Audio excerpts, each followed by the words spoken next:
हरे कृष्णा। सभी भक्तों का स्वागत है आज के सुबह के जपा सेशन में। और अभी 7 बज गया, समय हो गया, तो आज हम लोग हरिनाम चिंतामणि ग्रंथ का श्रवण करेंगे 4थे अध्याय से। तो आज ये सेवा मुझे दी गई है, तो मैं आप सभी भक्तों से प्रार्थना करूंगा कि आप लोग मुझे आशीर्वाद कीजिए, ताकि मैं इस महान ग्रंथ के बारे में थोड़ा बहुत जो भी सुना हूँ, श्रवण किया हूँ, समझा हूँ, उसको आप लोगों के समक्ष बहुत सरल भाव से, सरल तरीके से आप लोगों के सामने इसको प्रस्तुत कर सकूं। जिस प्रकार हमने श्रवण किया आचार्यों के मुंह से, अपने शिक्षा गुरु के मुंह से, जिस प्रकार श्रवण किया उसी प्रकार, बगैर अपना किसी मत के, बगैर अपने किसी ओपिनियन को डाले, उसको मैं आपके सामने यथारूप प्रस्तुत कर सकूं। हरे कृष्णा। ओम अज्ञानतिमिरान्धस्य ज्ञानाञ्जनशलाकया चक्षुरुन्मिलितं येन तस्मै श्रीगुरवे नमः। नमो विष्णुपादाय कृष्णप्रेष्ठाय भूतले श्रीमते भक्तिवेदांत स्वामिनिति नामिने। नमस्ते सरस्वती देवे गौरवाणी प्रचारिणे निर्विशेष शून्यवादी पाश्चात्य देशकारिणे। नमो महावतन्याय कृष्ण प्रेम प्रदायते कृष्णाय कृष्ण चैतन्य नामने कौत्से नमः। वांछा कल्पतरुभ्यश्च कृपा सिन्धुभ्येव च पतितानां पावनेभ्यो वैष्णवेभ्यो नमो नमः। जय श्री कृष्ण चैतन्य प्रभु नित्यानंद श्री अद्वैत गदाधर श्रीवासादि गौर भक्तवृंद। हरे कृष्णा कृष्णा कृष्णा हरे हरे, हरे राम राम राम हरे।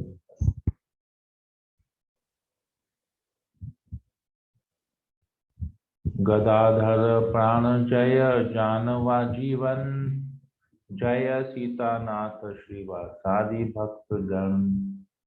तो मैं इस चैतन्य महाप्रभु, जो कि गदाधर के प्राण हैं, उनको मैं नमस्कार करता हूँ। नित्यानंद प्रभु, जो कि जानवा देवी के जीवन में प्राण है, उनको मैं नमस्कार करता हूँ। सीतानाथ, जो कि अद्वैत आचार्य हैं, सीता के पति हैं, उनको मैं नमस्कार करता हूँ। मैं श्रीवास पंडित को भी नमस्कार करता हूँ, और साथ ही साथ जितने भी भक्तगण हैं उनको भी मैं नमस्कार करता हूँ।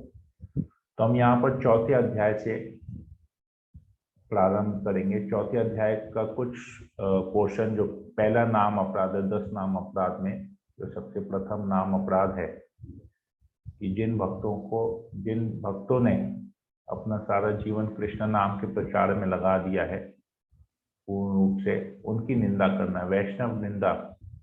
तो हम लोगों ने कल सुगंधिका गोपी माता जी के मुखावरण से इसके बारे में काफी हद तक सुना, किस प्रकार हमको हमेशा साधु के चरणों में अपराध करने से बचना चाहिए।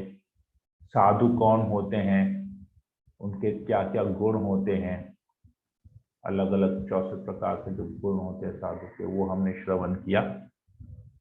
तो आज हम आगे और श्रवण करेंगे। यहाँ पर 3 प्रकार के साधु कौन है, उनके बारे में वर्णन किया गया है। कैसे भी हम अलग अलग कैटेगरीज में इसको सरल भाषा में और बताया जाए तो कनिष्ठ अधिकारी, मध्यम अधिकारी और उत्तम अधिकारी, 3rd class devotee, 2nd class devotee, 1st class devotee, जिस प्रकार श्रील प्रभुपाद जी हम लोग को बताते हैं। तो उनके बारे में हम यहाँ पर आज आगे पढ़ेंगे और समझने का प्रयास करेंगे। तो श्लोक नंबर 78 से आता है, 4थे अध्याय के श्लोक नंबर 78 से आता है। साधु सेवा हीना चे लौकिका श्रद्धाय प्राकृत वैष्णव होए वैष्णवेर प्राय वैष्णवा आभास से नहिते वैष्णव के माने पाइबे साधु संगेर वैभव। कहते हैं प्राकृत वैष्णव अथवा कनिष्ठ वैष्णव कौन है? जिसको भगवान के अर्च लौकिका श्रद्धा है, भगवान के अर्च विग्रह के ऊपर पूर्ण रूप से श्रद्धा है, परंतु क्या करते हैं साधु सेवा हीन, साधुओं की, दूसरे भक्तों की, जो भगवान के जो शुद्ध भक्त है उनकी सेवा में उनको कोई रुचि नहीं है, और इनको कहते हैं वैष्णव प्राय, मतलब वैष्णव बनने का प्रयास कर रहे हैं। तो उनका प्रयास कैसा रहता है? भगवान के अर्च विग्रह के प्रति खूब श्रद्धा है, उनकी बहुत सेवा करेंगे, परंतु दूसरे भक्तों की सेवा नहीं करेंगे, उनको इंटरेस्ट नहीं है दूसरे भक्तों की सेवा करना, वो केवल अपने आप को और भगवान को ही जानते हैं। तो ऐसे जो कनिष्ठ अधिकारी होते हैं या प्राकृत वैष्णव जिनको यहाँ पर कहा गया है, उनके यहाँ पर आता है वो उनको वैष्णव का आभास होता है, वो वैष्णव नहीं है, उनको केवल ऐसा आभास होता है, उनको लगता है कि हम वैष्णव हैं, उनको थोड़ा सा फीलिंग वैसा आता है, वैष्णव वाला फीलिंग आता है, परंतु वो वैसा वैष्णव है नहीं। और जिसके कारण, क्योंकि वो लोग साधुओं को आदर सम्मान नहीं करते हैं, उनकी सेवा नहीं करते उनका, तो वो लोग क्या, वो संग नहीं करते हैं, जिसकी वजह से संगेर वैभव, वो उस संघ की महिमा को नहीं जानते हैं, साधु संघ की महिमा को नहीं जानते हैं, और जिसकी वजह से वो इसका एडवांटेज, जो साधु संघ करने का जो लाभ है वो नहीं ले पाते। जबकि शास्त्रों में कहा गया है, चैतन्य महाप्रभु कहते हैं साधु संग सर्व शास्त्र कहे, लव मात्र साधु संग सर्व सिद्धि होए। एक क्षण भी अगर हम शुद्ध भक्त का संग करते हैं तो हमारा जीवन जो है सिद्ध हो जाता है, परफेक्ट हो जाता है। परंतु जो कनिष्ठ अधिकारी हैं, जो प्राकृत वैष्णव है, वो साधु संग नहीं करते हैं, जिसकी वजह से उनको उनका फल जो है या उसका जो अपॉर्चुनिटी है, उसका जो एडवांटेज है, वो उनको नहीं ले पाते। तो परंतु ये कैसे होगा, इनके ऊपर मतलब इनको दूसरी किसी नजर से नहीं देखना चाहिए। आगे बताते हैं, अतएव कनिष्ठ मध्यते तवे गणी तारे कृपा करीबे न वैष्णव आपनी। तो उनके ऊपर भी हमको कृपा करनी चाहिए, जो शुद्ध भक्त हैं इनके ऊपर कृपा करनी चाहिए, और कृपा से, वैष्णवों की कृपा से ही वो आगे बढ़ेगा और अल्टीमेटली वो शुद्ध प्रथम श्रेणी में आ जाएगा। फिर आगे मध्यम अधिकारी के बारे में बताते हैं। कृष्ण प्रेम कृष्ण भक्ते मैत्री आचरण बलि शेते कृपार द्वेषी उपेक्षण करिले मध्यम भक्त शुद्ध भक्त हना कृष्ण नामे अधिकार करिन अर्जन। तो कृष्ण प्रेम, कृष्ण को प्रेम करता है, 4 प्रकार के वो डीलिंग्स करता है अलग अलग लोगों से, कृष्ण से प्रेम करता है, कृष्ण के जो भक्त है उनसे मैत्री मित्रता करता है, बलि शेते कृपा, जो उनसे जूनियर है उनके ऊपर वो कृपा करता है, जो अज्ञानी है उनके ऊपर वो कृपा करता है, और जो द्वेषी हैं उनके ऊपर वो है उपेक्षण, उनको अवॉइड करता है, उनसे वो किसी प्रकार का कोई संबंध नहीं रखता है। तो ये 4 प्रकार के जो डीलिंग्स वो करता है, अलग अलग लेवल के डीलिंग्स करता है, अलग अलग स्तर पे वो जो जिस प्रकार का उसका आचरण रहता है, तो ऐसे लोगों को यहाँ पर कहा गया है, ऐसे वैष्णव गण को मध्यम अधिकारी बताया गया है।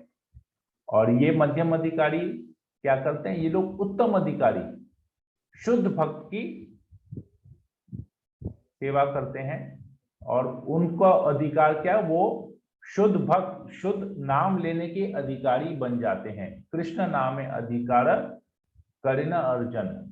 तो ये लोगों का क्वालिफिकेशन रहता है कि वो लोग नाम जप करते करते शुद्ध नाम जप करते करते वो लोग भी शुद्ध भक्त बन जाएंगे। आगे उत्तम वैष्णव के बारे में बताया जाता है। सर्वत्र जहार होए कृष्ण दर्शन, कृष्णे सकल स्थिति कृष्ण प्राण धन, वैष्णव वैष्णव भेद नहीं थाके तारा, वैष्णवोत्तम तिनी कृष्ण नाम सार। तो कहते हैं सर्वत्र जहां जहां वो देखते हैं वो केवल कृष्ण का दर्शन करते हैं, कृष्ण के अलावा वो किसी को नहीं देखते हैं। यहां तक कि जितनी भी चीजें हैं, कृष्णेर शकले स्थिति, तो सब कुछ को, सभी जीवों को वो कृष्ण के रूप में ही देखते हैं। तो ऐसा चीज, ये इससे बहुत सिमिलर श्लोक हम लोग भगवत गीता के 6ठे अध्याय में 30 नंबर श्लोक में आता है। यो माम पश्यति सर्वत्र सर्वम च मयि पश्यति, तस्याहम न प्रणश्यामि स च मे न प्रणश्यति। तो भगवान कहते हैं गीता में, यो माम पश्यति सर्वत्र, जो मुझे सर्वत्र, सब जगह मुझे देखता है, सर्वम च मयि पश्यति, और मुझी को सब में देखता है, सब में मुझे देखता है और मुझ में सबको देखता है, वो जो है वो कभी भी मेरे से अलग नहीं होता। तो ये यहाँ पर मध्यम उत्तम अधिकारी के लिए बताया गया है। सब चीज को कृष्ण में देखता है और कृष्ण में सब जीवों को देखता है, सब जगह कृष्ण को देखता है और सभी जीवों को कृष्ण में देखता है। तो उसके लिए क्या होता है, कृष्ण प्राण धन, उसके लिए केवल कृष्ण ही उसका सबसे बड़ा धन है, उसका प्राण धन है, वो कृष्ण ही उसका सबसे बड़ा धन है उसके जीवन में। वैष्णव अवैष्णव भेद नहीं था के तार, वो वैष्णव और अवैष्णव जो भक्त हैं और जो भक्त नहीं है, डिवोटी और नॉन डिवोटी, वैष्णव और अवैष्णव के बीच में भेद नहीं करता है। तो ऐसे ऐसे भक्तों को उत्तम वैष्णव कहा गया है, क्योंकि उन्होंने कृष्ण का नाम अपने जीवन को, कृष्ण का नाम, उनको पता है कि हमारा जीवन बना है तो केवल कृष्ण का नाम लेने के लिए ही बना है, हरिनाम करने के लिए हमारा जीवन है। तो पूर्ण रूप से हरिनाम के प्रति शरणागत हो जाते हैं। तो ऐसे जो उत्तम वैष्णव आगे बताया गया, तो जो हमने पता कि मध्यम अधिकारी को शुद्ध भक्तों का सेवा करना चाहिए, तो ये ऐसे जो शुद्ध भक्त हैं, उत्तम अधिकारी हैं, इस प्रकार के उत्तम अधिकारी का उनको सेवा करना चाहिए। अतएव मध्ययम वैष्णव महाशय, साधु सेवा रत सदा थाके न निश्चय। तो ऐसे जो शुद्ध भक्त हैं, इनकी सेवा करने का वो लोग निश्चय अगर करते हैं, तो ऐसे भक्तों की, ऐसे उत्तम अधिकारियों की सेवा करते करते वो लोग भी शुद्ध भक्त के लेवल पे पहुंच जाएंगे। तो प्रभुपाद जी हमेशा बताते हैं that if you can not become a first class devotee, मतलब अगर आप उत्तम अधिकारी नहीं बन सकते हैं, तो at least try to become a second class devotee, कम से कम मध्यम अधिकारी बनो। तो यहाँ पर बताया जाता है कि कनिष्ठ के ऊपर में प्रभुपाद कभी भी एम्फोसिस नहीं देते हैं। तो हमेशा हमको फर्स्ट क्लास डिवोटी बनना चाहिए। अगर नहीं बन पाते हैं फर्स्ट क्लास डिवोटी, तो सेकंड क्लास डिवोटी, हमको कम से कम सेकंड क्लास डिवोटी बनना चाहिए, उसके नीचे हमको नहीं जाना चाहिए। तो ये बहुत बड़ी शिक्षा है हमारे जीवन में। तो प्रभुपाद जी का जो डायरेक्ट आदेश है कि हमको, हम लोग जो भक्ति कर रहे हैं, भगवान का नाम जप कर रहे हैं, तो हमें किस लेवल पे होना चाहिए, कौन से गुण हमें अपने जीवन में उतारना चाहिए, यहाँ पर बताया गया है। आगे आता है, प्राकृत वैष्णव यही वैष्णवेर प्राय, नाम आभासी अधिकारी सर्वशास्त्र गाय। तो ये जो प्राकृत वैष्णव है, जो कनिष्ठ अधिकारी है, वो नाम आभास के स्टेज पे जप करने का अधिकारी है। और मध्यम वैष्णव के लिए आता है, मध्यम वैष्णव मात्र नामे अधिकारी, श्री नाम भजने अपराधेर विचारी।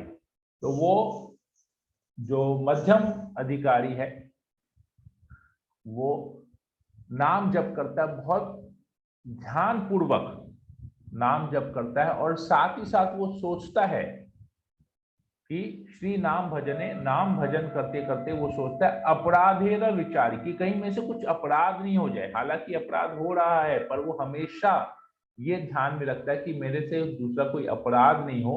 अपराधों के बारे में विचार करते करते नाम जप करता है और धीरे धीरे धीरे धीरे सारे अपराधों से मुक्त हो जाता है और शुद्ध नाम जप करने के स्तर पे, जैसे हमने इसके पहले भी डिस्कस किया कि मध्यम अधिकारी शुद्ध नाम जप करने का अधिकारी है।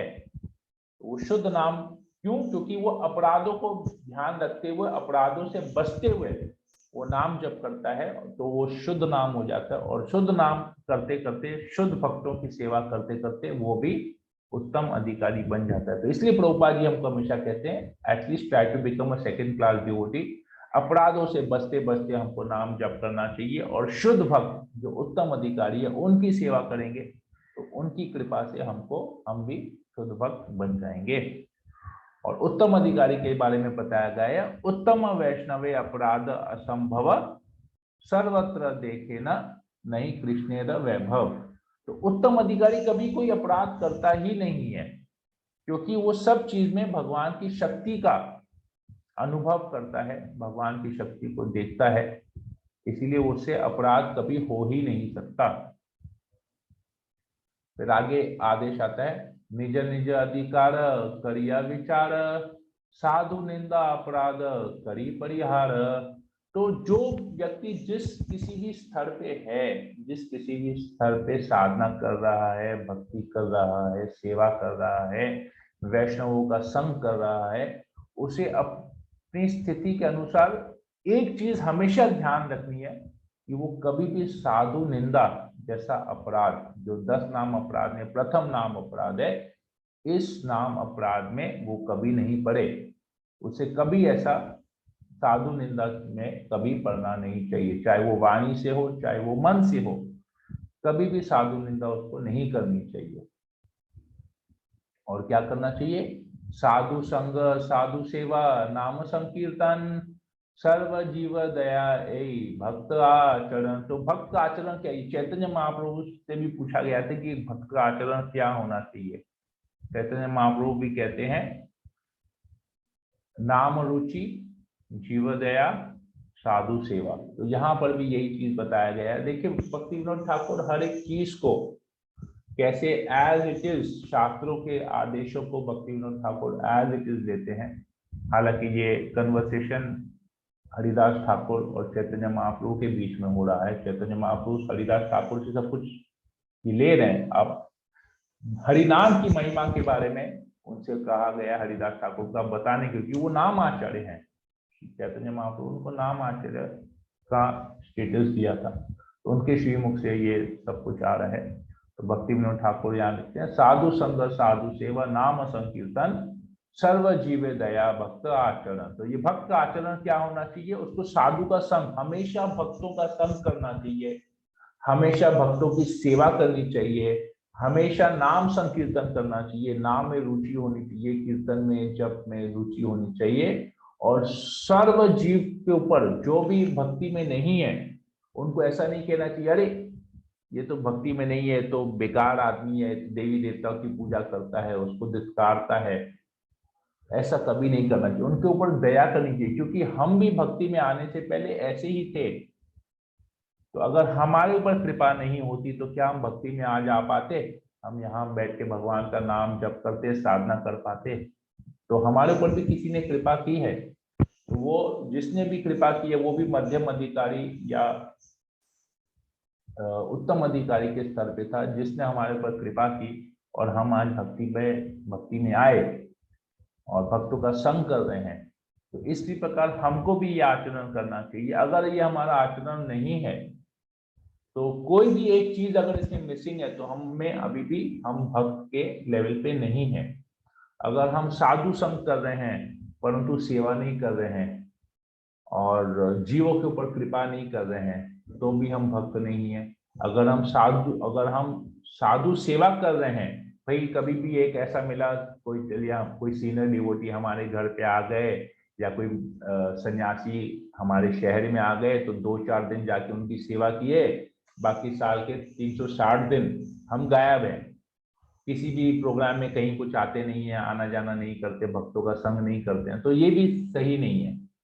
और अगर हम साधु संग कर रहे हैं, भक्तों की सेवा कर रहे हैं, हरिनाम में रुचि नहीं है कि ठीक है भक्त लोग आए उनके सामने या उनका बहुत अच्छी तरह से सेवा किए, फोटो वोटो खिंचाए, लेकिन कभी भी माला लेके जप नहीं कर रहे हैं, ये भी आचरण नहीं है। तो हर एक चीज होना चाहिए हमारे अंदर में, यहाँ पर हर एक भक्त की ये चारों चीजें हमारे अंदर होनी चाहिए। साधु संगत, साधु सेवा, नाम संकीर्तन और जीव दया, तो ये चारों चीज होनी चाहिए, तभी हम भक्त कहलाएंगे। ये भक्त का आचरण होना चाहिए। अगर इसमें से कुछ भी मिसिंग है तो हमको उसको अपने जीवन में अपनाने का प्रयास करना चाहिए।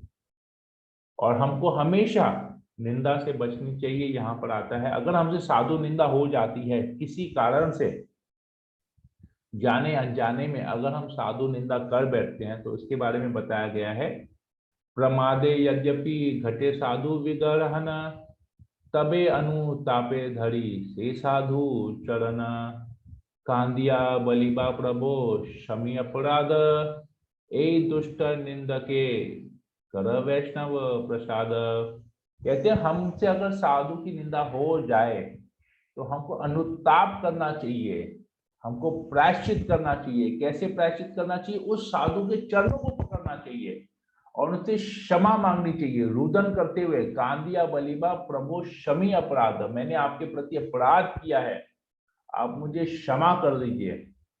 और मैं जो दुष्ट हूं, पता नहीं मुझसे ऐसे मैं कैसे निंदा कर बैठा, तो आपकी कृपा, वैष्णव प्रसाद, आप अपनी कृपा कीजिए और मुझे क्षमा कीजिए। तो ये हमको ऐसा करना चाहिए। तो अगर, और शुद्ध भक्त क्या करता है? शुद्ध भक्त तो सबके प्रति कृपा देखते हैं, क्योंकि वो सब चीजों में कृष्ण को देखता है, सब जीवों में कृष्ण को देखता है। तो वो क्या करेगा फिर? साधु बड़ा दयामय तबे आर्दन मने, क्षमी बेना अपराध कृपा लिंगने। तो वो साधु क्या करेगा? हमको तुरंत हमको क्षमा कर देगा, और केवल क्षमा नहीं, हमको अपने गले लगा लेगा, अपनी कृपा हमको कैसे देगा? आलिंगन करके हमको अपनी वो कृपा प्रदान करेगा। तो ये यहाँ पर एंड करते हैं, कहते हैं एते प्रथम अपराधेर विचार, श्री चरणे निवेदिनु अज्ञानुसार। तो आपकी आज्ञा से, हरिदास ठाकुर चैतन्य महाप्रभु कहते हैं, तो आपकी आज्ञा से मैं आपको ये प्रथम नाम अपराध के बारे में मैं वर्णन कर सका। और भक्तिविनोद ठाकुर यहाँ प्रार्थना करते हैं, हरिदास पद पद में भ्रमर ये जना, हरि नाम चिंतामणि सहार जीवन। तो ये जो हरिनाम चिंतामणि जो है, ये जो है मेरा जीवन बन जाए, मेरा प्राण दंड ये बन जाए, जो क्योंकि ये हरिदास के चरणों में जितने भी भ्रमर के समान जो भक्त है, जो हरिदास के चरणों का आश्रय लिए हैं, तो उसी प्रकार ये हरिनाम चिंतामणि भी मेरे जीवन का जो है प्राण बन जाए, लाइफ एंड सोल बन जाए, और मैं भी हरिदास के चरणों का आश्रय ले सकूं।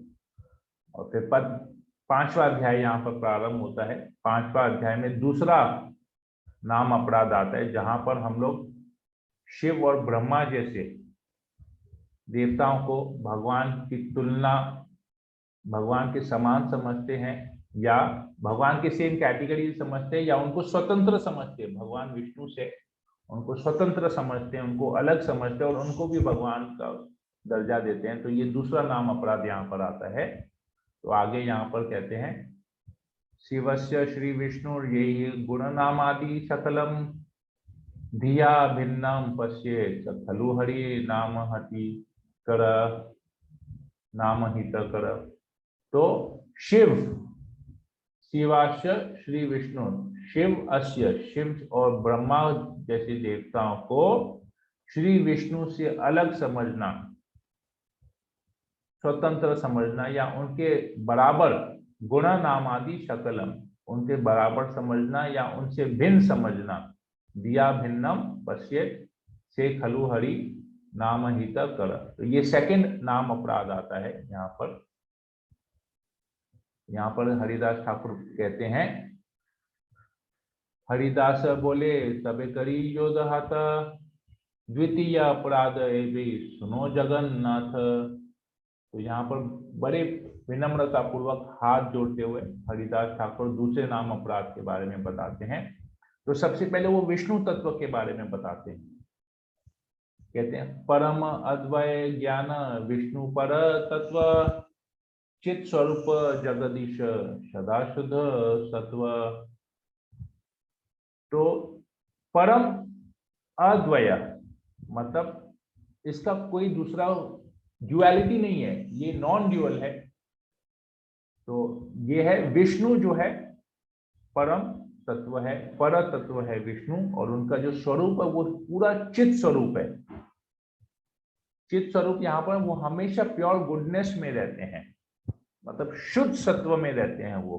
हालांकि हम देखते हैं कि विष्णु जी को सतोगुण में बताया जाता है, शिव जी को तमोगुण का बताया जाता है, तमोगुण के कंट्रोलर बताया जाता है, विष्णु जी को सतोगुण की कंट्रोलर बताया जाता है, और ब्रह्मा जी को रजोगुण का। तो कहते हैं ये 3 गुण से 3 देवता उत्पन्न हुए हैं, परंतु ऐसा नहीं है। विष्णु हमेशा शुद्ध सत्व में रहते हैं, चित स्वरूप में रहते हैं वो, और शुद्ध सदा शुद्ध सत्व में रहते हैं वो। कभी भी सतोगुण के अंदर, मतलब गुणों के वजह से उनका प्रकाश नहीं होता है, गुण उनसे प्रकाशित होते हैं। और ये सब कहाँ से आते हैं? गोलोक विहारी कृष्ण से तत्वेत सार, चतुष्षष्टि गुणे अलंकृत रसाधार। तो ये सबके सोर्स, सबके स्रोत कौन है? गोलोक विहारी, जो गोलोक धाम में विहार कर रहे हैं कृष्ण, ये सब कुछ उनसे ही आया है, यही सब सबके सार हैं। और वो कितने गुण प्रकाशित करते हैं? चतुष्षष्टि, मतलब चतु मतलब 4, षष्टि मतलब 60, 64 क्वालिटीज वो अलंकृत है, 64 गुणों से वो अलंकृत हैं। जो गोलोक विहारी कृष्ण है वो 64 गुणों से अलंकृत है। तो यहाँ पर गुणों के बारे में बताया गया है। और नारायण क्या करते हैं? षष्टि गुण नारायण स्वरूपे प्रकाश, से षष्टि गुण विष्णु सामान्य विलास। तो विष्णु में, नारायण में, भगवान नारायण से जितने भी अवतार आते हैं, या कृष्ण से जितने भी अवतार आते हैं, जितने अनंत नारायण, अनंत कोटि वैकुंठ लोक हैं, भगवान के अनंत अवतार हैं, अनंत नारायण हैं, इन सब में 60 गुण पाए जाते हैं, 60 क्वालिटीज पाए जाते हैं। केवल कृष्ण में 64 गुण हैं। और ये 60 गुण जो है, जितने भी पुरुषा अवतार है, पुरुषा अवतारे आर स्वमतावतारे, 63 गुण स्पष्ट करिए अनुसारे। तो ये जितने भी पुरुषा अवतार हैं, जो भगवान के जो पुरुषा अवतार है, जो प्रकृति के, जो इस ब्रह्मांड को, इस भौतिक जगत को जब बनता है, तो भगवान के जो अवतार होते हैं, कारणोदक्षाई विष्णु, शिरोदक्षाई विष्णु, महाविष्णु, कारणोदक्षाई विष्णु, गर्भोदक्षाई विष्णु और शिरोदक्षाई विष्णु, ये भगवान के पुरुष अवतार हैं। तो इनमें ये 60 गुण आते हैं। यहाँ तक कि भगवान के जितने भी स्वयं अवतार हैं, सारे अवतारों में 60 गुण आता है, परंतु उस अवतार में जितने गुणों का प्रदर्शन करने की जरूरत होती है, से ही षष्ठ गुण स्पष्ट करिए अनुसार, उस अवतार में जितने गुण जो है प्रकाशित करने या प्रदर्शित करने के लिए जितना जरूरत है, भगवान उतने ही गुण उस समय उस अवतार में, उतने ही गुणों का प्रदर्शन करते हैं। फिर आगे आता है विष्णु ये विभिन्नम सद्वित प्रकार, पंचशत गुण जीव बिंदु बिंदुआर। तो कहते हैं कि 2 प्रकार के भगवान की शक्तियां यहाँ पर बताई गई है। 2 प्रकार की शक्ति है। एक है जीव शक्ति, तो भगवान के जो अंश हैं वो 2 प्रकार के आते हैं। एक होता है जीव शक्ति, और एक होता है विष्णु तत्व, एक होता है जीव तत्व। तो जो जीव तत्व है, विष्णु तत्व, हमने देखा कि विष्णु तत्व में 60 गुण होते हैं। अब आता है जीव तत्व। जीव तत्व में पंचशात मतलब 50 गुण होते हैं, परंतु उसमें बिंदु बिंदु केवल ड्रॉप, जैसे एक बहुत बड़ा सागर है, उस सागर का एक बिंदु, एक ड्रॉप अगर हम लेते हैं तो उसी प्रकार, मतलब क्वालिटेटिवली सेम है, क्वांटिटी में कम है। जैसे बहुत बड़ा समुद्र है, विशाल महासागर है, उसका अगर हम महासागर का जल ग्रहण करेंगे तो उसमें नमक आएगा, लवण आएगा, और हम एक बूंद भी ग्रहण करेंगे तो उसमें भी लवण आएगा। तो मतलब क्वालिटी सेम है, परंतु क्वांटिटी, उस गुणों की मात्रा जो है 50 गुण सारे जीवों में, परंतु उस गुणों की जो मात्रा है वो केवल बिंदु मात्र है। हम बद्ध जीवों में, जो यहाँ पर जो जीव है, भगवान की जो अंश है, विभिन्न अंश है जो जीव है, उनमें ये केवल बिंदु मात्र है। आगे आता है गिरीशादि देवे एक गुण पंचशत तद अधिक परिमाणे सर्वद संयुक्त। तो गिरीश आदि, गिरीश है शिव जी का दूसरा नाम है, क्योंकि वो गिरी के ईश्वर है। वो हमेशा कैलाश पर्वत में, गिरी का मतलब पर्वत है, तो हमेशा वो कैलाश पर्वत में रहते हैं। गिरीश के ईश्वर है, गिरी के ईश्वर है, इनका नाम है गिरीश। तो गिरीश आदि, तो जो है शिव जी हैं, उसमें जितने भी देवता हैं उसमें ये 50 गुण हैं, पर 50 गुणों की जो मात्रा है उनमें वो 50 गुण की मात्रा ज्यादा है देवताओं में। तो गिरीश आदि देवे एक गुण पंचशत तद अधिक परिमाणे सर्वद संयुक्त। तो हमेशा उनमें शिव जी के साथ जितने भी देवता हैं उनमें सब में ये 50 गुण उनमें भी हैं, देवताओं में भी हैं, परंतु उसकी मात्रा ज्यादा है। जीव तत्व के कंपैरिजन में उसकी मात्रा देवताओं में ज्यादा रहती है। और आता है आगे तद्यतीत आर पंचगुण अंशे नाम माने प्रकाशित आच तबे विचित्र विधाने। और शिव जी में 5 गुण, पंच गुण, ये उनमें ज्यादा है शिव जी में। तो जीवों में 50 गुण है, उनमें वो मात्रा बहुत कम है, बिंदु बिंदु है। देवताओं में भी 50 गुण है, परंतु उनमें मात्रा अधिक है। और शिव जी आता है विष्णु तत्व और जीव तत्व के बीच में, शिव तत्व आता है, शिव जी का स्थान वहां है, उनमें 55 ऐसे गुण हैं। तो इसमें नहीं दिया हुआ है, परंतु इसको हम थोड़ा सा गुणों के बारे में भी चर्चा करें कि कैसे कौन से गुण हैं जो इन सब में आते हैं। आगे आता है से पंच पंचशत गुण पूर्णतय विष्णु ते विराजमान सर्वशास्त्रे गाये। तो ये शास्त्रों का, शास्त्रों में लिखा गया है कि ये जो 50, जो जीव तत्व में 50 गुण है, शिव तत्व में जो 55 गुण है, ये पूर्ण रूप में, इनमें हम देखते हैं कि बिंदु है या क्वांटिटी थोड़ा सा ज्यादा है, परंतु विष्णु में ये 55 गुण जो है पूर्ण रूप से फुल फ्लेजेड ये है, विष्णु में ये 55 गुण हैं। और तद व्यारिता आर पंचगुण नारायणे आछे तार सत्ता कबू नहीं अन्य जाने। तो 5 गुण और पंचगुण, और अगर 50 में 5 जुड़ गए 55, 55 में और 5 जुड़ गए तो हो गया 60। तो ये भगवान नारायण में ये 5 गुण एक्स्ट्रा है जो केवल नारायण में, और नारायण के जितने भी स्वयं अवतार है, विष्णु के जितने भी अवतार है, पुरुष अवतार, केवल उनमें ही ये 5 गुण ज्यादा पाए जाएंगे।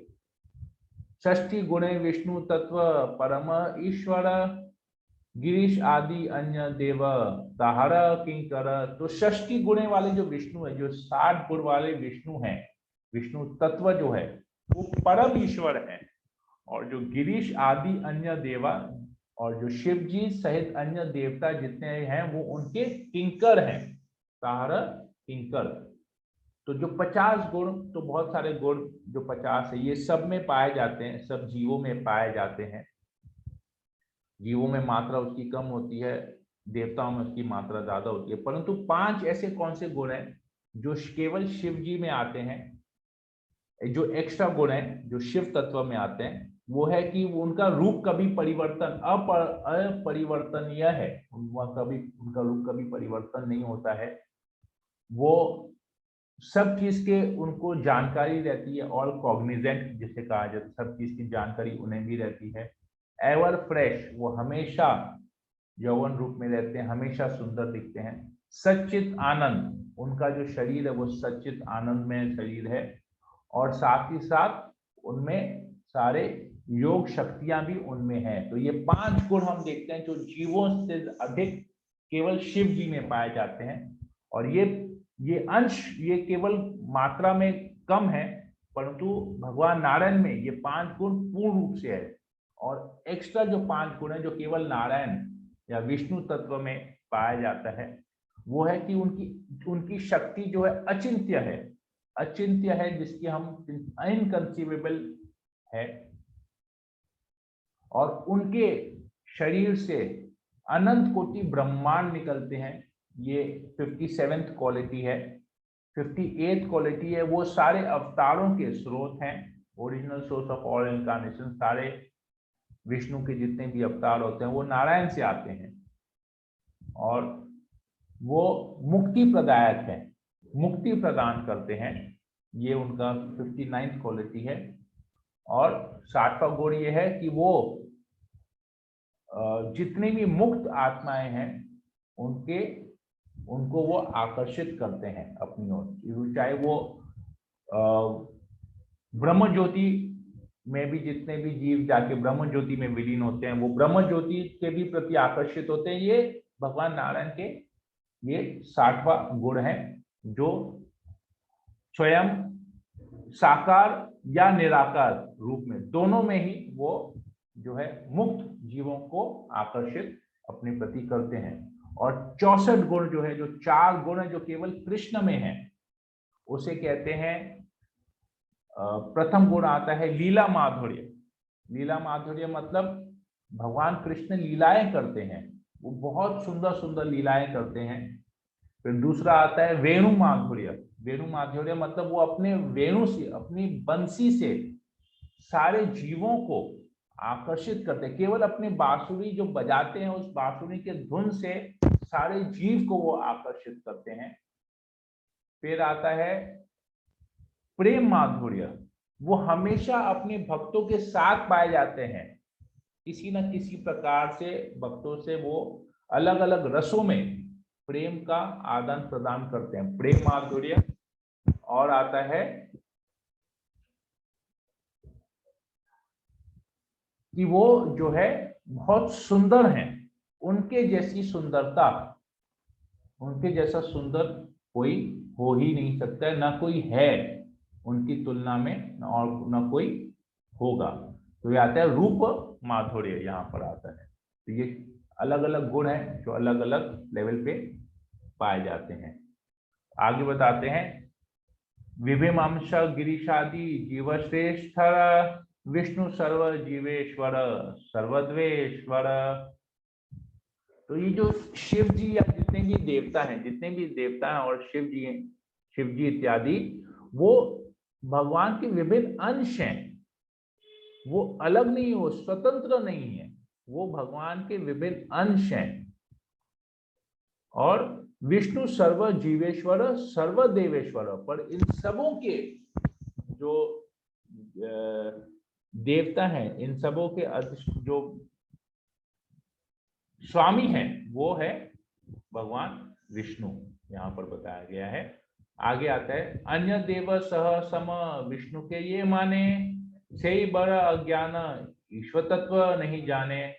तो जो अज्ञानी है, वो लोग बड़े अज्ञानी हैं, जो ये समझते हैं कि इस परम तत्व को, इस ईश्वर तत्व को जो नहीं समझ पाते हैं, भगवान के इस ईश्वर तत्व को जो नहीं समझते हैं, और देवताओं को भगवान के समान या भगवान से अलग, विष्णु से अलग समझते हैं या उनके समान समझते हैं। अन्य देवता सह समा विष्णु के ये माने कि दूसरे देवता और विष्णु में कोई फर्क नहीं है, कोई अंतर नहीं है, और उनको अलग समझते हैं कि विष्णु अलग है, शिव जी अलग है। अलग अलग करते हैं, उनको उनके समान पूछते हैं, तो इनको यहाँ पर बड़ा अज्ञानी बताया जाए। केवल अज्ञानी नहीं, बड़ा अज्ञानी बताया गया है। आगे होता है ए जड़ जगते विष्णु परम ईश्वर गिरीश आदि यतदेव तारा विधि कर। तो इस जगत का, ये जो जड़ जगत है, ये जड़ जगत के कंट्रोलर कौन है? विष्णु है, परम ईश्वर। ईश्वर मतलब कंट्रोलर, परम ईश्वर सुप्रीम कंट्रोलर यहाँ पर विष्णु है। और गिरीश आदि जो तो देवता, जो शिव जी द्वारा, शिव जी से लीन जितने भी देवता यहाँ पर हैं, उनकी आज्ञा पालन करने के लिए यहाँ पर है तारा विधि कर। उनकी विधि विधानों को, उनके विधियों को, उनकी आज्ञाओं को पालन करने के लिए यहाँ पर हैं। केह बोले माया त्रिगुणे त्रिदेवेश्वर सर्वदा समान ब्रह्म तत्व सविशेष। तो कोई कोई बोलते हैं कि ये माया के जो 3 गुण हैं, माया त्रिगुण त्रिदिवेश, तो ये माया के 3 गुणों से ही ये 3 आए हैं, ब्रह्मा विष्णु महेश। और कोई कोई कहता है ब्रह्म जो निराकार है, जो निराकार ब्रह्म है, जो ब्रह्म ज्योति है, वहां से वो ब्रह्म ज्योति अभी ये 3 देवता बन के यहाँ पर आए हैं। परंतु शास्त्र क्या कहते हैं, ये तो लोगों के मत है, लोगों का मत है कि ये लोग या तो माया देवी के स्पर्श में आके 3 गुणों से 3 देवता प्रकट होते हैं, या कोई कहते हैं कि ब्रह्म ज्योति से ये 3 देवता प्रकट होते हैं। परंतु शास्त्र क्या कहते हैं? शास्त्रेर सिद्धांते तबु पूज्य नारायण ब्रह्मा शिवा सृष्टि लय कार्येर कारण। तो शास्त्र कहता है, शास्त्र का सिद्धांत क्या है कि इनमें नारायण पूज्य है, और ब्रह्मा और शिव जी केवल सृष्टि के लिए उन लोगों को यहाँ पर लाया गया है। तो सृष्टि करने के लिए ब्रह्मा जी हैं, और सृष्टि का संहार करने के लिए शिव जी यहाँ पर हैं। और यहाँ पर सुप्रीम ऑब्जेक्ट ऑफ वर्शिप कौन है? नारायण ही पूजनीय होने चाहिए, नारायण ही पूजनीय यहाँ पर हैं। तो जो ऐसा नहीं करते हैं, अगर ऐसा नहीं करते हैं तो उनके साथ क्या गति होती है? वासुदेव छाड़ी यही अन्य देवे भजे ईश्वर छाड़िया से संसारते माजे। तो जो वासुदेव की भक्ति नहीं करते हैं, जो ये ऐसा इस बात को नहीं समझते, नारायण को नहीं पूछते हैं और शिव जी या ब्रह्मा जी को पूछते हैं, या किसी भी देवी देवताओं को पूछते हैं, तो वो इस संसार में, इस संसार में, इस भौतिक जगत में 84 लाख योनियों में घूमते रहेंगे, घूमते रहेंगे, घूमते रहेंगे। तो ये हम भगवत गीता में भी पढ़ते हैं, 9वें अध्याय में 23वें नंबर श्लोक में आता है, ये पी अन्य देवता भक्ता भजन्ते श्रद्धयान्विता तेपि माम एव कौन्तेय भजन्ति अविधि पूर्वकम। तो जो भी देवी देवताओं की भक्ति करते हैं, श्रद्धा पूर्वक देवी देवताओं की भक्ति करते हैं, पूजा करते हैं, वो वास्तव में मेरी ही पूजा करते हैं। परंतु कृष्ण कहते हैं कि वो अविधि पूर्वकम है, वो विधि नहीं है, वो अविधि है। तो यहाँ पर हम इसी के देखते हैं कि वो इस भौतिक जगत में फंसे रहेंगे, वो कभी इस भौतिक जगत से निकल नहीं पाएंगे। क्योंकि हमने जो 60 गुण पढ़ा, तो 60वां गुण यही था, 59th क्वालिटी ये था कि वो मुक्ति प्रदायक है। विष्णु जो है, नारायण जो है, वो मुक्ति प्रदायक है। तो जो नारायण को नहीं पूजेंगे उनको मुक्ति मिलेगी नहीं, वो इस भौतिक जगत में हमेशा भ्रमण करते रहेंगे अलग अलग योनियों में। तो आगे आता है, दूसरे लोगों का मत आता है, केह बोले विष्णु पर तत्व बड़े जानी सर्व विष्णु माया विश्व वेदवाक्य मानी।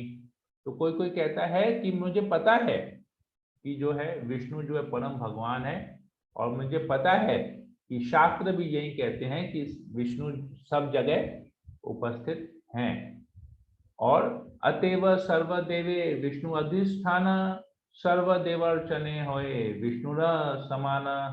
और विष्णु सब देवताओं के हृदय में वास करते हैं।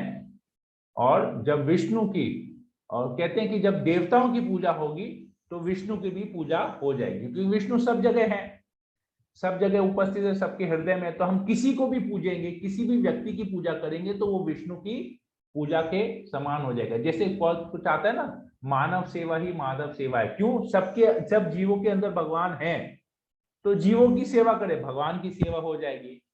तो ऐसा नहीं है।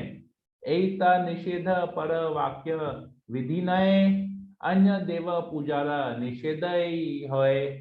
तो दूसरों की देवताओं की, तो ऐसे अगर बोलेंगे तो ऐसा हमको वाक्य बोलना ही नहीं चाहिए। कहते हैं ये शास्त्रों का शिक्षा नहीं है। शास्त्रों की शिक्षा ये नहीं है कि अगर देवताओं की पूजा करेंगे तो भगवान की पूजा होगी, या जीवों की पूजा करेंगे तो भगवान की पूजा होगी। ये शास्त्र से नहीं है, निषेध है। निषेध है मतलब फॉरबिडन है। तो यही चीज भगवान गीता में भी इसी के बारे में कहते हैं। तो यहाँ पर ही हम इसको आज कथा को यहीं पर आज विराम देते हैं। तो कल हम इसके आगे में और भी श्रवण करेंगे। तो अगला जिनका भी रहेगा इसमें, तो वहाँ पर हम लोग करेंगे। तो बहुत बहुत धन्यवाद सभी भक्तों का संग में रहने के लिए। अगर किसी को कोई प्रश्न हो या कोई कमेंट हो तो आप हैंड रेज कर सकते हैं। तो आपको अनम्यूट करके मैं राम किंग प्रभु, आप अपने आप को अनम्यूट कर सकते हैं। हरे कृष्णा, दंडवत प्रणाम प्रभु। हरे कृष्ण। प्रभु आपके बारे में तो कुछ भी बोलना ऊंट के मुंह में जीरे बराबर है।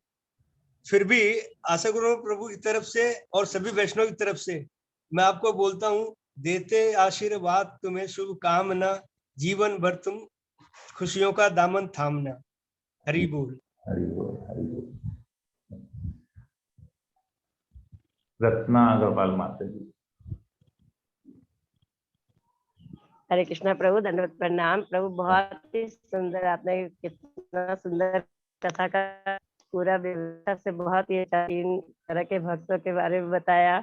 फिर उसके बाद ये जो विष्णु का, शिव का और जीवात्मा में क्या गुण है ये हम लोग जानते हैं, लेकिन फिर भी धीरे धीरे धूमिल हो जाता है और फिर पुनः पुनः चर्चा होने से वापस स्पष्ट हो जाता है। बहुत ही सुंदर लगा, बहुत ही अच्छा, आपने बहुत एक्सप्लेन बहुत सुंदर किया।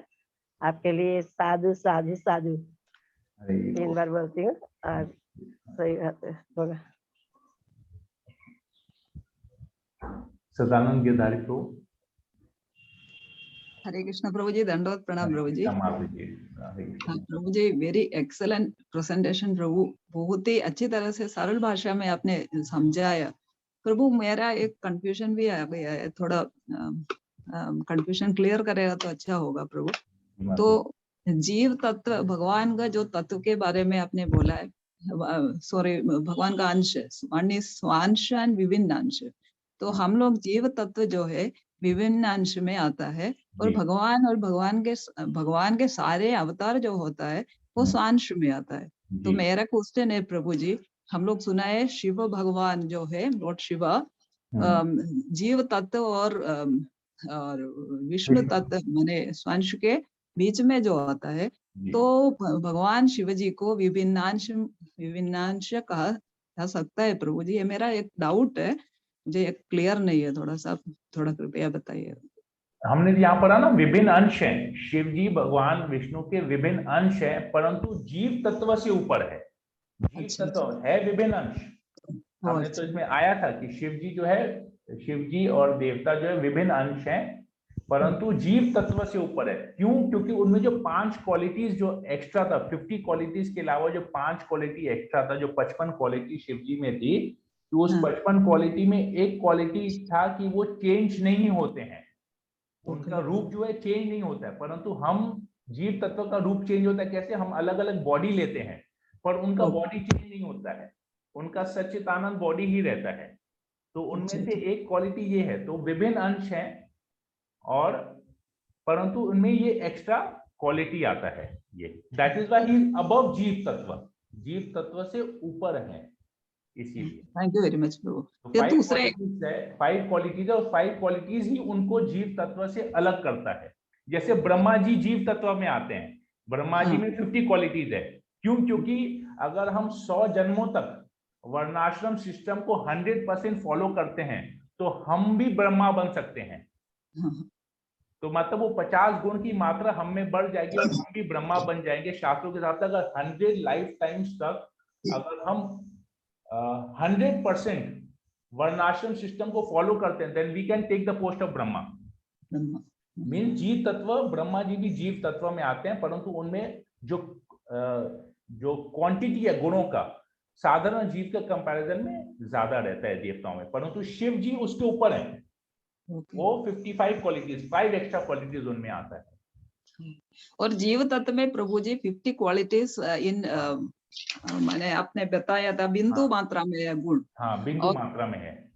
और 55 जो गुण है शिव जी में जो होता है, हाँ, और एक परिपूर्ण है या गुण में? नहीं, उसमें परिपूर्ण केवल विष्णु में है। विष्णु जो नारायण है, नारायण में विष्णु में परिपूर्ण है। शिव जी में क्वांटिटी कम है, और उससे और कम ब्रह्मा जी में है, और उससे और कम जैसे नीचे नीचे लोकों में आते जाएंगे ना, वो क्वालिटी और कम हो जाएगा। और भौतिक जगत में, पृथ्वी में जो जीव है उसमें तो एकदम बूंद बूंद, बिंदु बिंदु मात्र है।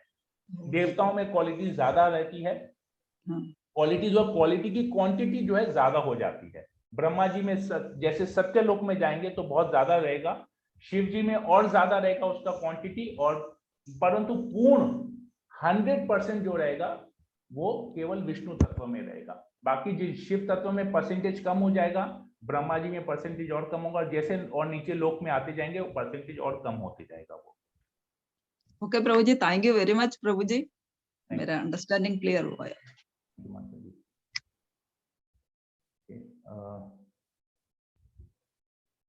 रासमणि ललिता माता जी। हरे कृष्णा प्रभु, बहुत सुंदर आपने बताया कि हमें जैसे उत्तम अधिकारी नहीं बन सकते तो मध्यम अधिकारी का तो फॉलो करना चाहिए। मुझे बहुत अच्छा लगा सुन के, और सबके बारे में, अलग अलग गुणों के बारे में बताया।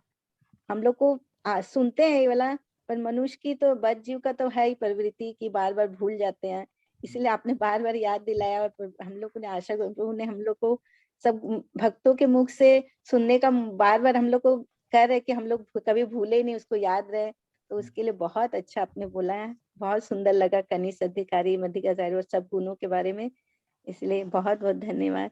हरि बोल प्रभु, हरि परंपरा की, पूरी परंपरा की कृपा है जिसकी वजह से हम लोग इसको बोल पा रहे हैं। हरे कृष्णा। जयदेव गौर चंद्र प्रभु। हरे कृष्ण प्रभु, धन्यवाद, प्रणाम প্রভু।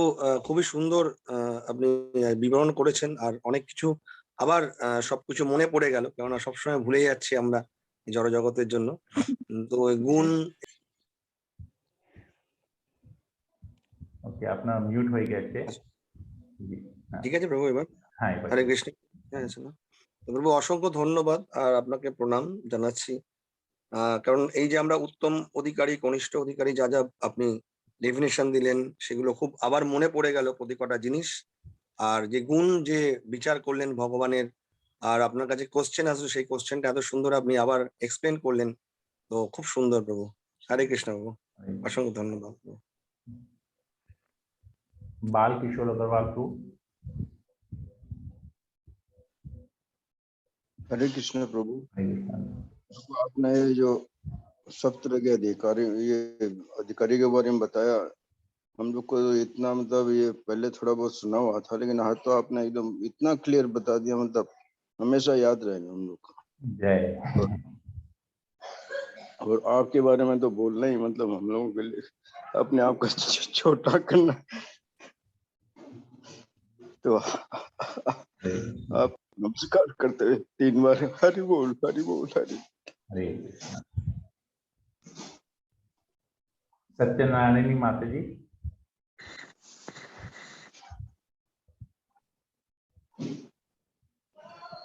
हरे कृष्णा प्रभु जी, दंडवत प्रणाम प्रभु जी। प्रभु जी बहुत अच्छा लेक्चर था आपका, बहुत अच्छा लगा प्रभु जी। प्रभु जी एक चीज बोलना है मुझे, जैसे अभी माता जी पूछ रहे थे ना कि ब्रह्मा जी और शिव जी में अंतर क्या है, तो मैं बोलूं प्रभु थोड़ा सा? हाँ बोलिए।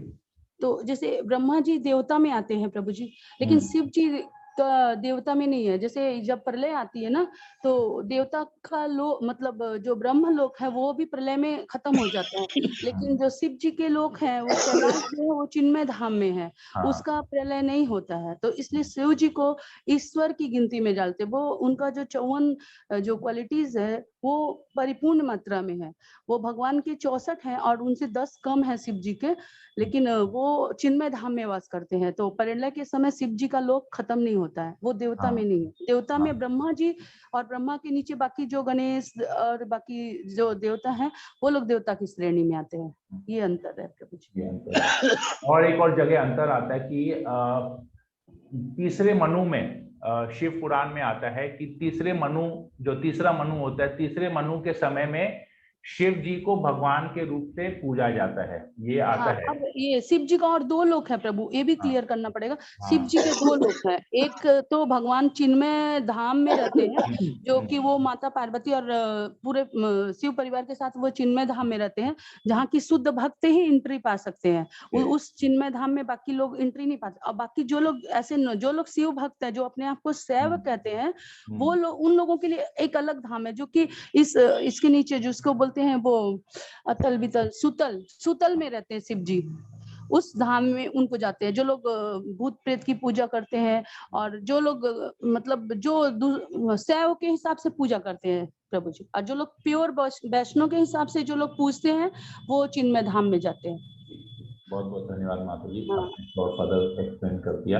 हरे कृष्णा, दंडवत प्रणाम प्रभु जी। विजय शर्मा प्रभु। हरे कृष्णा, दंडवत प्रणाम प्रभु। तो हम लोग जो वैष्णव अपराध के बारे में अभी सुने हैं, इसको जीवन में हम लोग जैसे अभी सुने तो फिर हम भूल जाएंगे, इसको जीवन में कैसे अप्लाई करेंगे, उतारेंगे, इसके बारे में बताते। और दूसरा कि हम लोग जैसे अभी तो कनिष्ठ अधिकारी या उससे भी नीचे हैं, तो हम लोग मध्यम अधिकारी तक पहुंचने के लिए हम कैसा प्रैक्टिस करें, कैसे जीवन में व्यवहार करें जो हम ऊपर तक थोड़ा उठ सके, हमको इसका बारे में बता दो। नाम का शरण, नाम का आश्रय ग्रहण करना पड़ेगा। हरिनाम को जितने सरल पूर्वक, जितनी श्रद्धा पूर्वक हम हरिनाम का आश्रय लेंगे, हरे कृष्ण महामंत्र जितना ज्यादा जप करेंगे, तो वही एकमात्र उपाय है कि हम वैष्णव अपराध से बच पाएंगे। क्योंकि हमको अगर नाम के प्रति रुचि आ जाएगी, हरिनाम के प्रति रुचि आ जाएगी, तो जो भी भक्त, चाहे वो कोई भी साधक, चाहे वो एक माला क्यों ना जप कर रहा हो, भले केवल वो एक माला भी जप कर रहा हो, क्योंकि वो हरिनाम जप कर रहा है और हमारे हरिनाम के प्रति रुचि है, तो हम उसको वैष्णव मानेंगे और कभी उसके चरणों में अपराध नहीं करेंगे। तो हरिनाम ही एकमात्र हमारा आश्रय, मतलब मेरा रियलाइजेशन ये है, और मुझे पता नहीं प्रैक्टिकली और कितना संभव हो पाएगा, परंतु मेरा रियलाइजेशन मैं शेयर कर रहा हूँ कि हमको अगर हरिनाम के प्रति रुचि है, और कोई भी भक्त अगर एक माला भी जप कर रहा है, क्योंकि हम जिस चीज को प्रेम करते हैं वो उस चीज को अपने जीवन में ले रहा है, तो हमको ऑटोमेटिकली हम उसके चरणों में अपराध करने से अपने आप को हमेशा सोचेंगे कि नहीं, ये हरिनाम कर रहा है, एक माला भी करे, भगवान का नाम जप कर रहा है, और इसको हमको कभी भी इसके प्रति हमको गलत विचार उसके मन में, हमारे मन में आना नहीं चाहिए, या उसके प्रति कभी हमको कुछ गलत बोलना नहीं चाहिए। ठीक है, तो ये मेरा ये पर्सनल रियलाइजेशन है, मैं शेयर कर। आप रियलाइजेशन थोड़ी हद तक हुआ है, पूरी रूप से रियलाइजेशन नहीं हुआ, थोड़ा सा मैंने रियलाइज किया, उसको अपने जीवन में उतारने का प्रयास कर रहा हूँ।